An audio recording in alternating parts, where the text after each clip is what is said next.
Welcome into the First Cut Podcast, live on CBS Sports Network. Joe Musso alongside Rick Gehman, Kyle Porter. Rick, I must always say thank you for allowing me onto the pod, the gatekeeper, of course, per se. We love to get things going here. We are the PGA Championship from Valhalla. What a week out in front of us here, fellas. We're going to touch upon all of it over this next hour, including some player names, but I want to start with the setting. Big boy golf course, 7,600 yards. It's wet. It's not going to be firm out there to an extent. At least the fairway is going to make it even longer for these guys. What sort of test is out in front of them this week, KP? Yeah, it's different. The boys are back, by the way. Boys are back. Running it back from Oak Hill. This is fantastic. But it's different. It's kind of sandwiched between Augusta National and Pinehurst, where we see the U.S. Open in June. And I would say it's a very different test than those two places. We were talking about this earlier on CBS Sports HQ. It's a point and shoot sounds like condescending, right? But it's very much an execution. Justin Thomas said this on Tuesday. He said there's not a lot of different ways to play the golf course. And you look at a place like Augusta, you look at a place like Pinehurst, and there's a lot more strategy, at least to me, involved with golf courses like that. So to me, this is it's different. It's massive. We say this all the time, Rick, but it seems like there's only 4, 5, 6 guys that can win this tournament. You've been walking around more than I have. Do you agree with that statement? I do. I think there's a few things. You're right in the sentiment that there are not a lot of options out here. The only place that I can think of where there's two options are the tee shot on 7. It's a split fairway. You can either play it down the right or you can play it down the left. But it's a par 5, so I don't even think that the scoring variance is going to be all that high. I think they're going to be able to take advantage of it as long as they don't drive it into the water that splits those two fairways. That's the biggest decision that these guys are going to have to make. The rest of it is just going to be a test of execution, which is what we've been talking about all week long. And there are so many shots out there that you just have to hit a strong shot. Like, there's just no exception. You can't wipe it. You have to square it. You have to do that once off the tee, and then you have to do it on your approach shot. And there's really no other way around it. And that's why when we start saying there's only 10 or 12 guys, maybe less, that can win this, that's what we're talking about. It's not something where you get a tricked up golf course where maybe a couple guys get lucky and everything goes their way. It's like you're just going to have to beat it.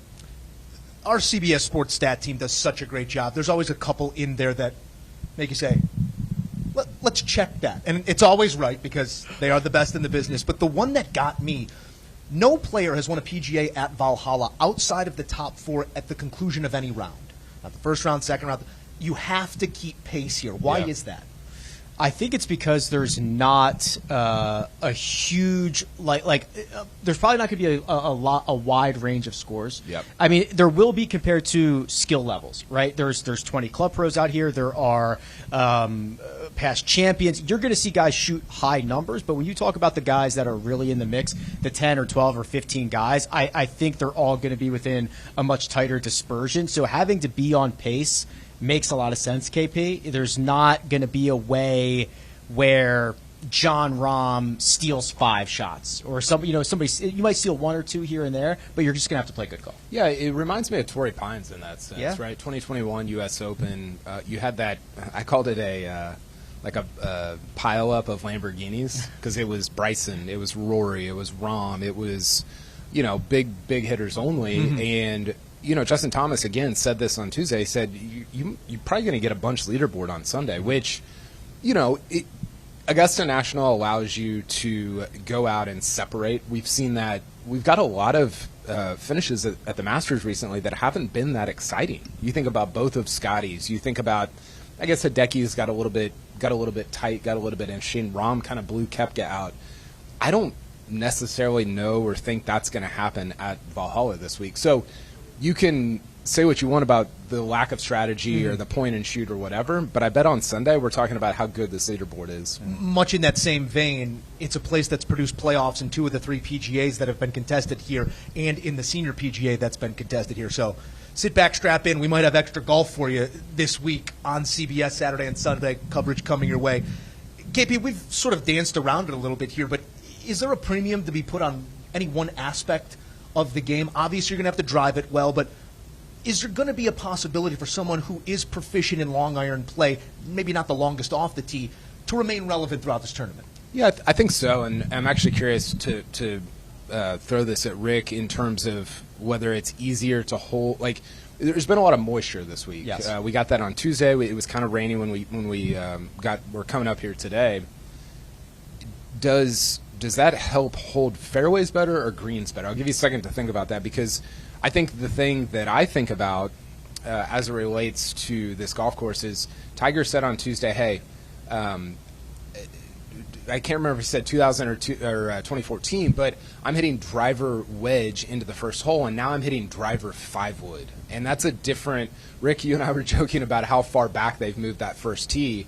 But it's going to be a test of there's going to be some 4-irons, 5-irons, 6-irons, just some clubs that we don't see a lot, especially on the PGA Tour, but even at major championships, which, man, I just think of guys like Ludwig and Rory and Rahm and Scheffler. Yeah. You're really like ball-striking flushers that are going to thrive at this golf course this week. It has been a very wet week, but I'm really impressed with the course conditions. Phenomenal. This place drains so well. There are literally drains almost every 10 yards in the fairway. So when I was out there this morning and yesterday afternoon, the fairways were in perfect shape, and you were still getting a decent bit of roll. We saw it this morning. The greens are very receptive. And we saw shots that are making big pitch marks, and they're holding, they're spinning, they're doing all that fun stuff. To get back to your question, Joe, about what kind of what's the skill set, what could separate, I think it's club head speed, but outside of that, I think it's patience. This is a golf course that there are going to be birdie holes, and there's going to be bogey holes. Or if you make par, you're thrilled with it throughout the week. There's a couple of opportunities out there, and you just have to kind of go with the ebbs and flows. Or, bob and weave? You could bob and weave. Okay, bob and weave. Muhammad Ali, there's connections. I was working on something there. It didn't go great. Wow. Yeah. Louisville reference number 1. There you go. Didn't see that coming. Bob and weave your way around this golf course. Fly like we'll get there. Yeah, we're working on it. Rick, we do have a lot to look at in terms of the forecast. It could be a stop and start week here. That's going to dictate the draw one way or the other, and only time will tell. But it's not what Tiger Woods needs this week. We're going to get to some of the top names here in just a bit on the First Cut podcast, but Tiger at the top, let's just take care of it right now. What are you expecting to see out of Tiger Woods here on a wet golf course? It does not look like the easiest walk in the world, and Tiger's comments on Tuesday didn't even appear to be as glowing as past tournaments we've seen him at, KP. What did you take away from what he said? Yeah, I thought he was, he basically said, I'm not sharp, which obviously, but I think to hear him say that, I think we look at Tiger sometimes and think like, oh, he's Tiger Woods, he can figure it out. And even when he won the Masters in 2019, he had been playing a lot leading into that tournament, 4 or 5 times leading into that 2019 Masters that he won. We saw him on a cart. He was getting carted around somewhere early on Wednesday, and he looked kind of miserable. And I don't. The shoulders were slumped. Yeah, like the picture you're seeing right there. That's kind of what a little of that. Kind of what it looked like. And so listen, Tiger has an advantage. We talked about this earlier, Rick. He has an advantage when he can think his way around a golf course. Augusta National, the old course, even something like a LACC or a Pinehurst, these kind of,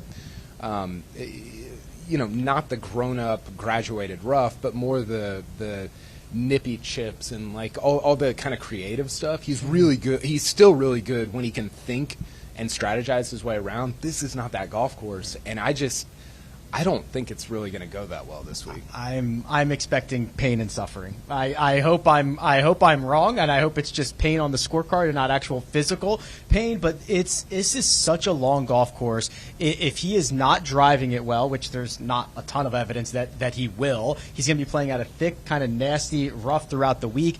Once you start compounding errors, which is something he's done recently, it's just going to beat you up, and there's going to be bogeys, and there's going to be double bogeys all over the place. Plus the fact we have generally seen him get worse each day because of the body. This is going to be a tough test for everybody. It's going to be a really difficult test for Tiger. Despite all of that, honor on the tee always belongs to the 15-time major champion. But coming up next, we get to the names at the top of the odds board, a 3-pack of players entering on form. This is the First Cut podcast, live on CBS Sports Network.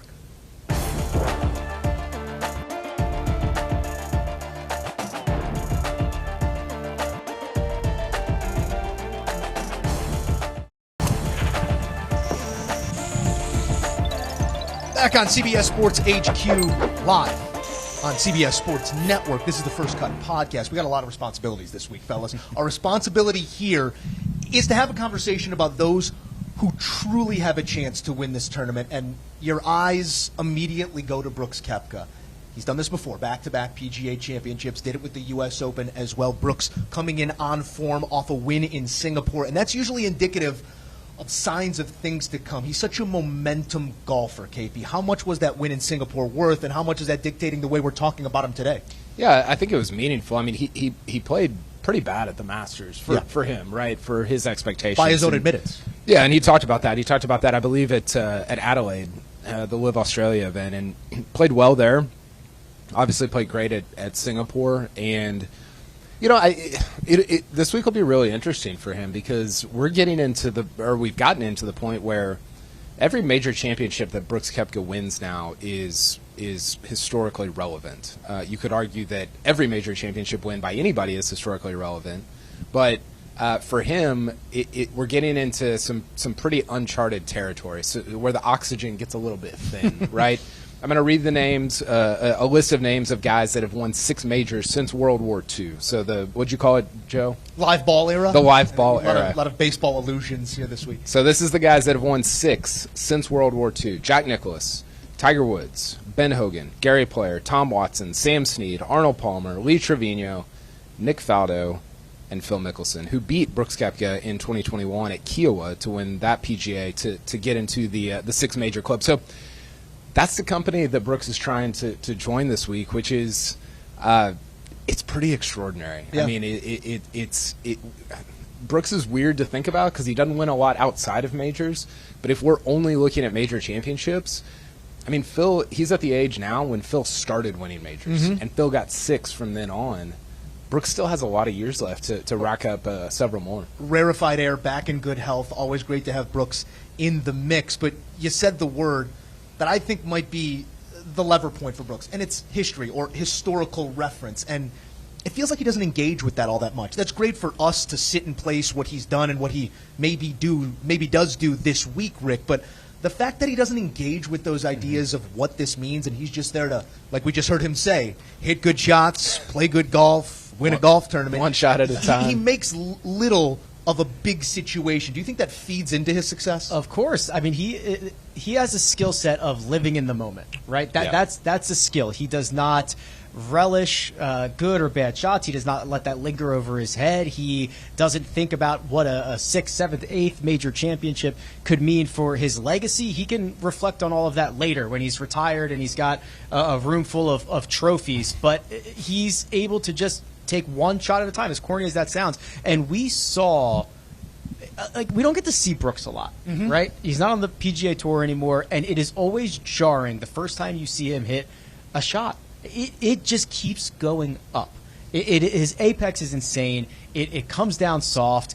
It floats like a butterfly. There it is. It stings like a bee. There we go. It does a lot of different things, but it is so down valuable. Goes Gehman. It is down goes Gehman. Valuable at major championships when you're able to do that, and he looks as loose as can be. He looks like he's ready to just rock and roll this week. I think one thing that when we talk about Brooks, we have to talk. He had this quote after Live Singapore, and he said, "At major championships, I'm willing to go to a place where other guys are not willing to go," which sounds a little bit vague and ambiguous, right? But I think what he means by that is something that I think Scottie Scheffler's been very, very good at, which is staying present with each shot at a major. It's easy to get out over your skis if you're any of these top guys and say, well, if I just we do this when we're playing. Oh, if I make 3 birdies in a row, we're good to go, which I don't know why we would think that. But these guys do it too, right? And Brooks, I think, has mastered a skill of staying in the moment and keeping his head when everything is getting chaotic. And that's why he's got 5 of these and looking at a 6th. Anybody else, we might be having a bigger conversation about a putter change as well. Brooks, notably, with a different Scottie in the bag this week. I believe he did have it in play at the Masters as well in Singapore. Got his first win on that flat stick. But let's talk about another guy who made a putting change and has lit the world on fire since. Scottie Scheffler, obviously in the minds of everybody, including his competitors. Since we last saw him, Rick, Tiger Woods glowing about his ball striking. Colin Morikawa talking about the things he needs to do and what he needs to be to compete with him. Jordan Spieth talking about, for the first time in his career, looking up to somebody younger than him.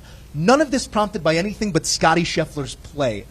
How does fear play into what Scottie Scheffler might do this week? He is living rent free in these guys' brains, and it's a different type of fear.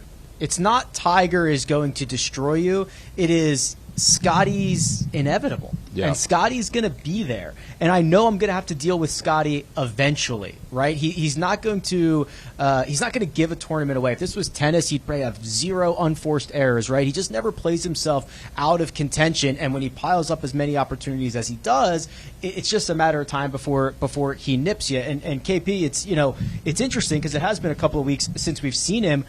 I don't expect anything different, right? I mean, you talked about the process. He is so good, especially when he gets into the schedule of tournament week. When he gets into it's this, same thing. I'm going to go to bed at the same time. I'm going to wake up. I'm going to do my process. Once he gets into tournament week, he is on autopilot. I don't expect anything but greatness this week. Yeah, I think there's a couple things with Scottie here. I think people are not really internalizing, understanding what he's doing. This is historical stuff. I mean, look at these numbers. Since the start of 2020, he's minus 73 at the major championships. Lift and separate. Next best is Rory at minus 34 and Rahm at minus 33. Those guys have had amazing major runs over the last couple of years. Rahm won the Masters. Rory's been in the top 10 in 7 of his last 9. He's only missed 1 cut, and Scottie is just destroying those guys. And I think it's the same thing that I said about Brooks, which is and I think about the 10th hole at the Masters, 3rd round, he makes a double, hits it long there, makes a kind of a bad 6. And you're like, okay, Ludwig's coming, Bryson's up there. You had all these guys that had a shot, and they didn't get him. And he eagles 13, and the tournament was over. And the thing that he has the ability to do is to stay in the moment, to not think about the 6 that he made on the 10th hole at the Masters, to play 11, to play 12, to eagle 13, and then it's over. And I think that ability to just, like I said with Brooks, stay present, focus on the next shot, and not think about what you did 2 holes ago, which is very easy to say and very difficult to do, is one of the things that has made him a 2-time major champion. It's certainly spectacular as he looks to become just the 7th player in that same modern history since 1934 to win the first 2 legs of the Grand Slam. If that is the case, that'd be so cool. And the conversation heads to Pinehurst with him 2 for 2, you're going to have to get out the ice bucket for these 2 guys because the takes will not be reasonable. We're going to be fired up. Let's not get ahead of ourselves here because, like you said, it's going to be hard for anyone to separate at this test, as history has shown us before. Rory McIlroy, another player coming in with a victory in his pocket, the Wells Fargo. We know that's a cozy setup for him. This as well, KP. How does Quail Hollow mirror what we might see here at Valhalla, and how does that play into Rory's advantage? Yeah, I saw, I think it was Will Wilcox, who's the caddy for Sung Jae. That's right. He said the back 9 is very Quail Hollow-y. It is. Reminded him of Quail Hollow. And you were out there, I believe, yesterday and saw something similar. But, I mean, look, both of these guys that we're talking about, Scottie and Rory, they're 1st and 2nd in the world in strokes gained off the tee this year, which is instructive for a place like this, right? Because that's where we're going to see, especially Rory with his length, really, I think, be able to have an advantage over. I mean, Joe and I were just on the range, and we're looking at no offense to Charlie Hoffman, but we're looking at a Charlie Hoffman. Different game. And it's like, man, what are you thinking when Rory's next to you, when Ludwig is next to you, when Xander's next to you, hitting 320, 330, 340? It is a different game, and instead of having maybe some lumber into some of these greens, Rory's going to have 6-iron, 7-iron. And other guys are going to have 3-iron, 3-wood, and that's a different scoring experience at a place like Valhalla. Kyle asked me that same question when we were on the range. What is Charlie Hoffman thinking right now, sandwiched between Xander Schauffele and Ludwig Aubert, and top 70 and tie? I think that's sort of where the head is at for a guy like Charlie Hoffman. The head for Rory McIlroy is to put an end to a decade-long drought. His last major championship obviously coming here, 2014 at Valhalla. Not yet a calendar decade because of the change in rotation, but do you think, he's a guy, unlike Brooks, that engages with those ideas, thoughts of history, what this could mean. Do you think that works against him? Yeah, I do. I mean, he is too much of a historian. He himself said he could rattle off, the last 50 Masters winners or something of that nature. The problem with knowing that is that every one that passes that you don't get, the pressure gets ratcheted up. He knew the pace that he was on. He knows it's been 10 years. And every time another major passes, it's another missed opportunity for him to etch his name deeper into history. And I know that's what he wants. And that does start to work against you. I do think there's a couple of things, though. There is kind of a second season for Rory McIlroy, the post-Masters season. He spends basically his entire offseason getting ready for that first full week in April. And now that that's gone, there's a little bit more freedom. And to your point, KP, on the stat sheet, on the way that these places set up, there is a lot of Quail Hollow out here. Driver-heavy golf course with thick rough where you're going to have to hit a lot of mid to long irons into greens, maybe add in a little bit of thick rough around the putting surfaces. This is all very good stuff for Rory McIlroy. The way he hit driver on Saturday at Quail Hollow, I think it was 2.99 strokes gained. Yeah, it's like his fourth best round ever. We were texting about it, and you said, fourth best driving round ever. And you could almost see him just so eager to just go get driver out of his bag. And that I think he has so much confidence in that club right now. And I think the more important thing last week was the wedges were good. Yeah. The short irons. Now, might not have as many at a kind of a extreme bigger version of Quail Hollow out here, but I think that's an encouraging thing if you want Rory to win. No corner he can't cut. We're not cutting any corners here on the First Cut podcast. We got plenty more coming throughout the hour, including a surprise guest. Block out some time. More coming on CBS Sports Network.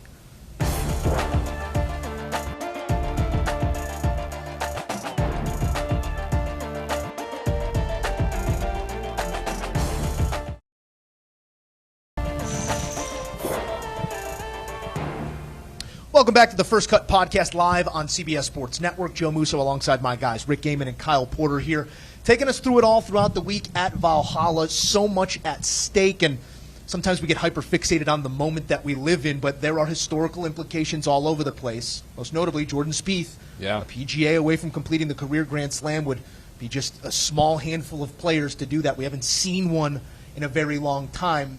I'm not going to ask you to go too deep on Spieth because we know he's not on form.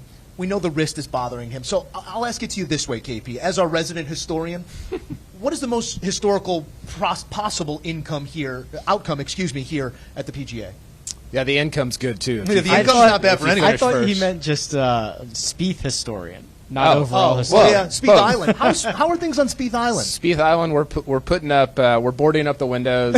We are real estate is very cheap. Putting sandbags out. We're bracing for looking for a real estate some agent. Turbulent times ahead. Obviously, Spieth winning the Slam would be the most historic outcome. I think there's an argument to be made. You can go one of three ways after that. I think you can go Brooks getting to 6. I just earlier on this show, I just read out the guys that have done that. Yeah. They're all one-name guys. Tiger, Jack, Arnie. I mean, it's a who's who list. You could go Rory getting to 5 and really making the Rory-Brooks major debate, or not debate, but kind of clash, really interesting for the next 5 or 6 years. And then you could go Scottie taking the Slam to Pinehurst. I mean, we've only seen, Rick, over the last quarter century, really, we've seen 2002, Tiger takes it to Muirfield. He won the first 2 in 2002. Gets blown away, and I believe it was the 3rd round, shot 81. Storms blew in, kind of his famously his worst round ever to that point on the PGA Tour. And then in 2015, Spieth took the Slam to the Old Course, finishes 4th, 1 shot out of a playoff after he hit the worst tee shot I've ever seen on the 18th hole. Almost hit it out of bounds on 1, which was unbelievable. So we don't see guys take the Slam to the 3rd or 4th major very often. It's very rare, like Joe pointed out earlier, that anybody wins the first 2 of the year. And I think what Scottie has a chance to do here, golf needs a feel-good story. I mean, think about the last couple of years. We need a feel-good story. Scottie taking the Slam to Pinehurst would be that feel-good story of the year. Yeah, you have to vote. Process of elimination, you have to vote Rory as option. That has to be out because Brooks has already done it.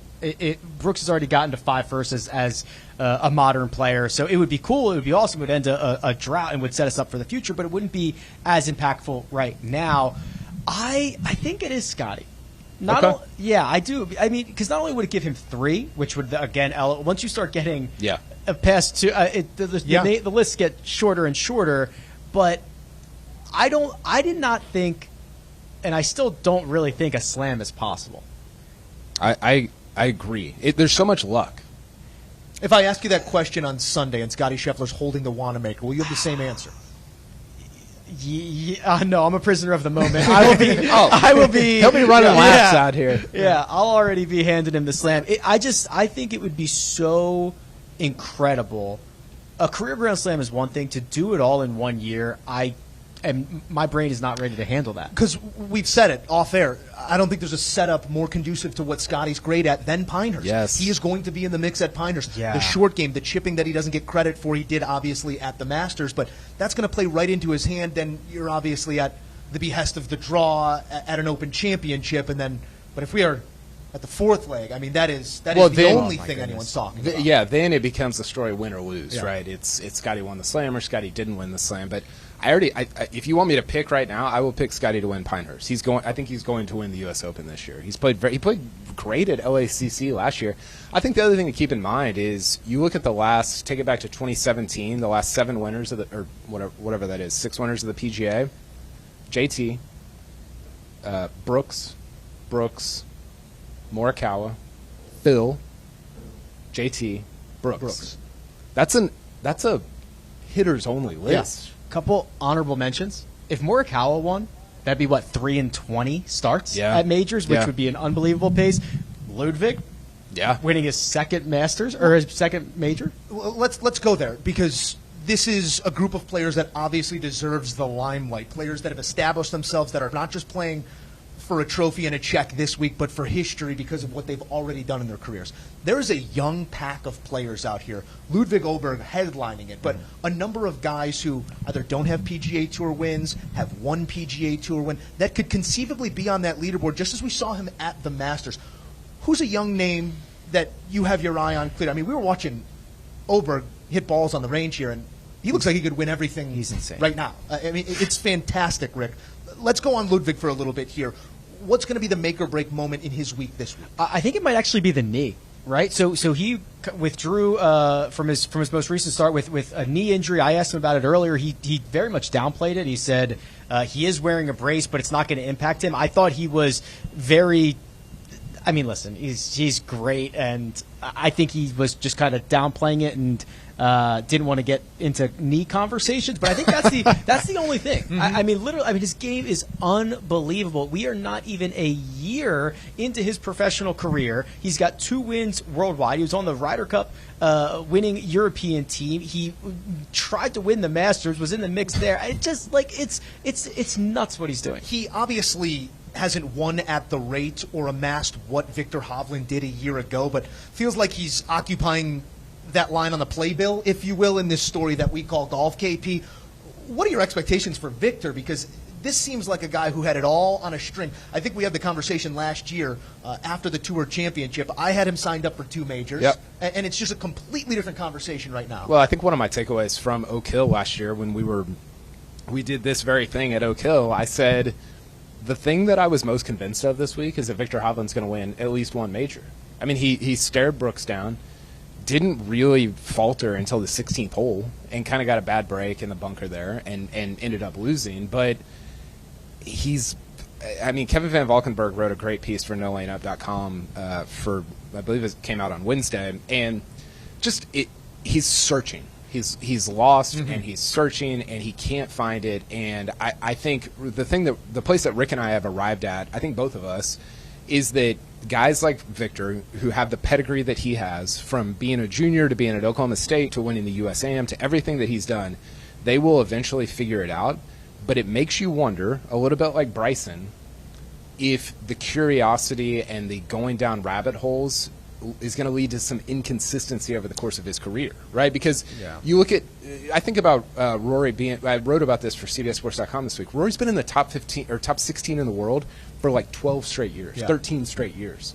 And I don't know that that's coming for Viktor, which doesn't really matter as it relates. You can still win a major and bounce in and out of the top 15, but I just don't know that he's that type of guy. Rick, you remain close to the situation here with Viktor. I always defer to your point of view on him, having your ear to the ground. Obviously, the coaching change made a lot of news earlier on this season. Just where's the mental at right now coming into a week like this? I think the good news for Viktor is he's kind of always searching, right? I mean, right? He doesn't mind not seeing the forest through the trees. Yeah. He's just looking at trees. Phoenix. Yes, Yeah. exactly. Oh, that was... And, I mean, that was a lost boy And then he standing ended up in a bunker we did a full hour-long podcast. He's working the same bunker shot as we get off air. And that's the same year he goes on and shreds the PGA Tour and wins the FedEx Cup. So he's always in the midst of a search, which is kind of built into his DNA.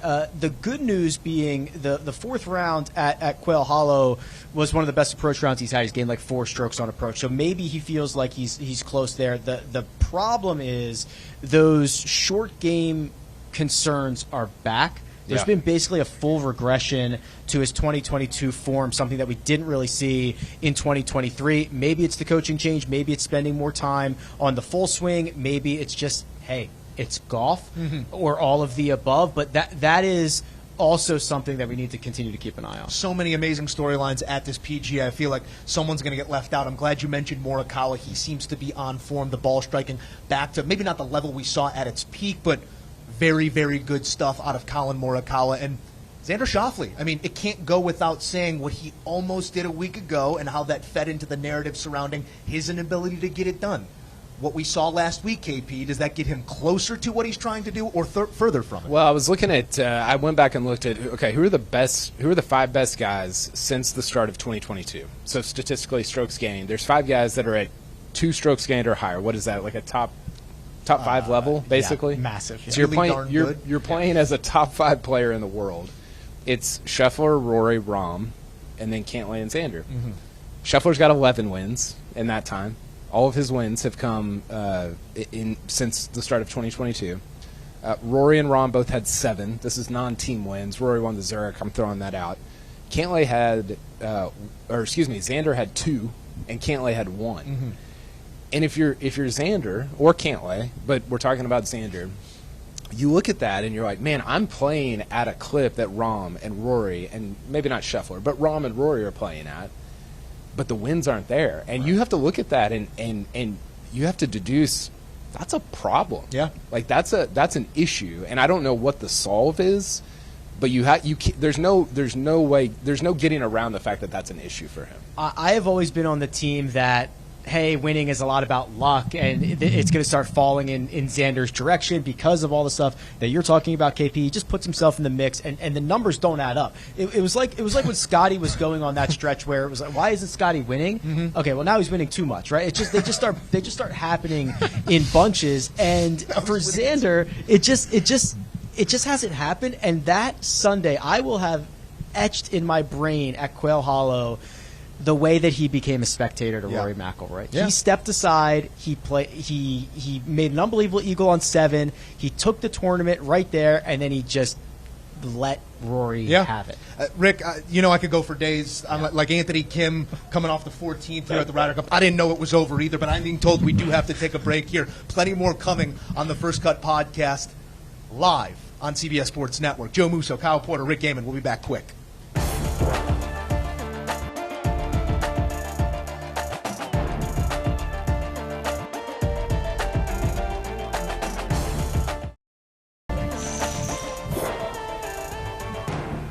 Back on the First Cut podcast live on CBS Sports Network. Joe Musso, Kyle Porter, Rick Gehman. Fellas, we got to get to some picks here.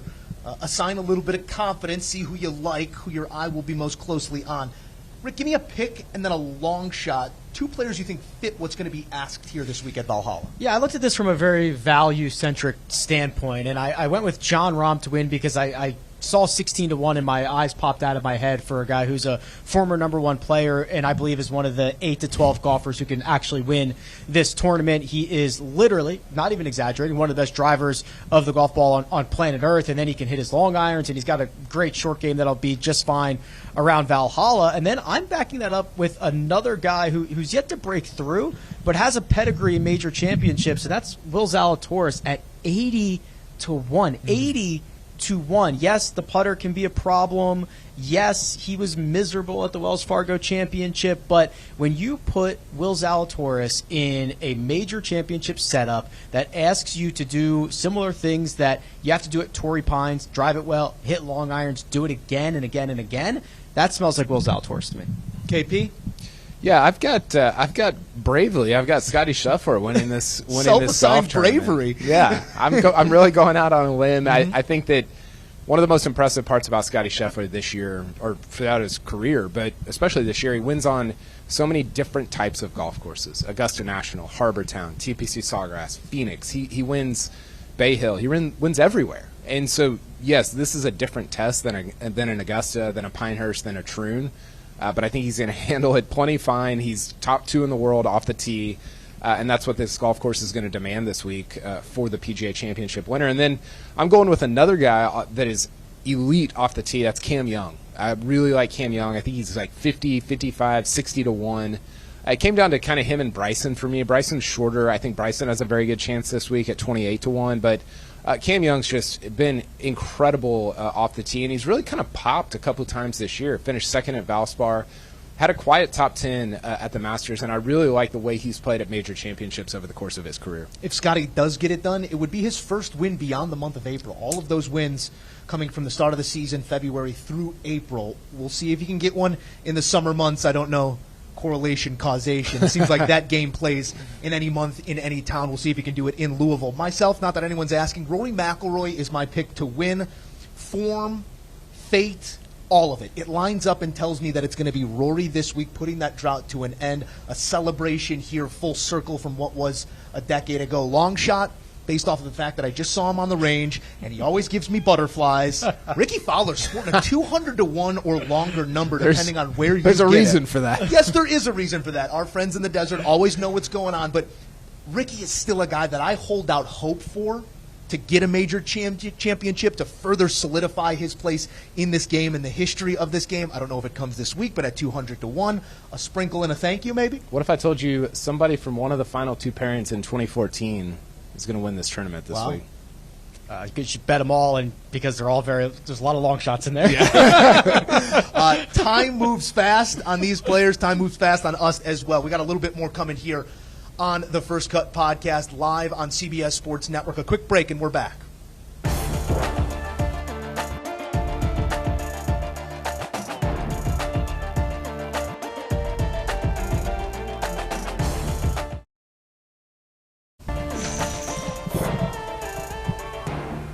Back on the First Cut Podcast, live on CBS Sports Network. Fellas, we got a little extra time here, so let's play a game of simply put yes or no. Can this player win? Can't this player win? Give me the number first, KP. We've had the conversation. How many guys can actually win this tournament? Let's set the parameters first. For me? For you.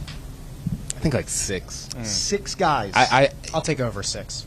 Okay, how far over? Well, it's not provable. We'll never 12. be able to prove this. I know, that's why I'll just take it to the grave that I'm right.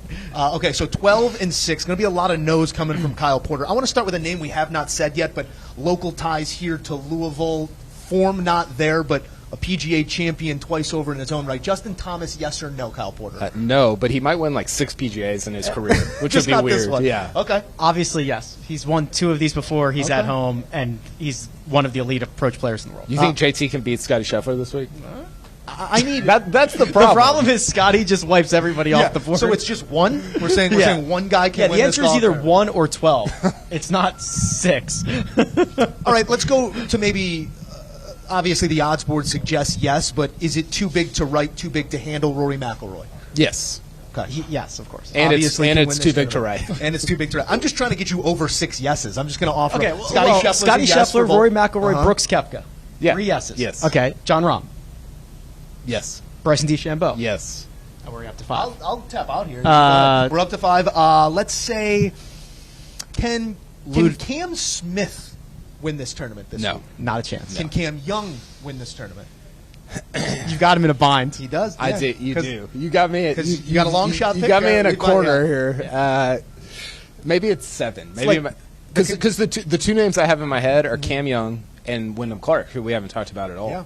Who's a reigning major winner. Ludwig Oberg. So let's go to Wyndham Clark here for a moment because Ludwig. Maybe he maybe it is 12. never recorded a round under par at a PGA Championship. Is there any through line to be drawn there, or has it just hasn't shown up for those few opportunities he has had? Yeah, it's interesting because you think PGA ballparks would set up really well for him. His ball speed's like 184, 185. He mashes the ball off the tee.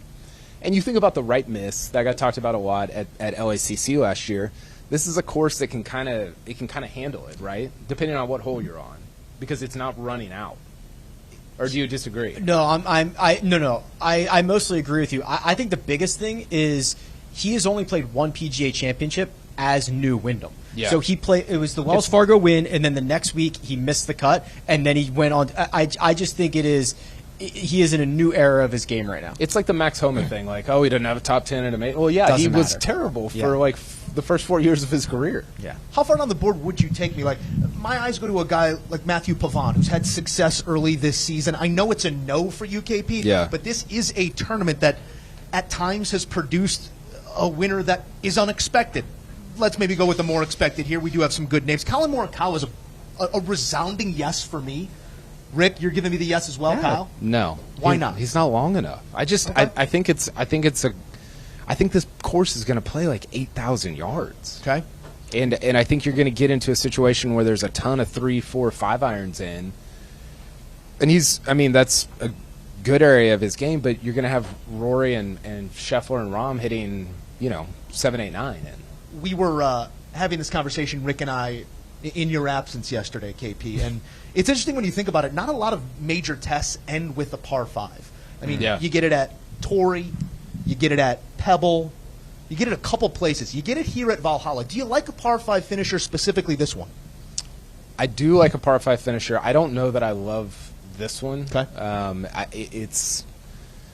I don't know. You think back to 2014, right? Phil almost chips in for 3, which would have been Bonkers. insane. The third straight playoff, right? That they've had at this golf course for a major championship. So I think there are some outcomes. I just don't like the lack of. We were talking about this earlier. The lack of variance in the potential outcomes in terms of scoring on a bigger level. Like if you look at the whole round, but also on some of the individual holes, it doesn't feel like a place where. I think about TPC Sawgrass. You think some of those holes, you're like, man, 3's in play, 7's in play. Yeah. And I don't necessarily think that about this course when it's wet. I'm warm on it. Okay. I think that you can get in trouble. I mean, we saw Rory kind of flirt with the water on the right on 18, so you can get in trouble a little bit. It's got to be a pretty big miss. I agree with Kyle. Like I don't think 8's in play, and I don't necessarily think there's a lot of 3's in play, but it's not the worst 5 I've ever seen. You're talking about variance. How about narrative variance? Because there's a clear difference the way we're talking about Joaquin Niemann coming into this major and the one he was coming into just a month ago. Where do you see the change in that narrative? We don't get to see him play golf all that often, but it seems like a player who is long enough. Yeah, and I think what's really interesting about Joaquin, obviously individually, he's very talented. He hasn't played that well at majors. Now, it might be a Wyndham thing where it's like, oh, this is a different player than when he was 21, 22. But I think the other thing that's really interesting, that's one of my main storylines this week, is just the live guys coming into this week. There's been a lot of chatter, a lot of jawing by guys like Taylor Gooch, who are like, hey, we deserve to be in this field. We deserve to be in this field. And it's like, okay, well, you're in it now. Like, what are we going to see? Right. And so Joaquin's part of that group to me. In Norse mythology, Valhalla means Garden of the Fallen Heroes. Not to be mistaken with the Live Golf Tour. I wanted to slide that. I wanted to get that You've one been in dying at to get some that in. point this week. You presented opportunity there, KP. Plenty of opportunity out in front of this field of 150 plus. The best in the world going at it at Valhalla for Kyle Porter, Rick Gehman. I am your host, Joe Musso. We will have you covered here on CBS Sports Network, the First Cut Podcast live all week long. Be sure to tune in. Join us on CBS Sports HQ as well, pre- and post-round and coverage this weekend. Coming on CBS, Jim Nance, Trevor Immelman, and our award-winning team bringing you all the latest at the PGA Championship. Download, subscribe, and enjoy the First Cut Podcast.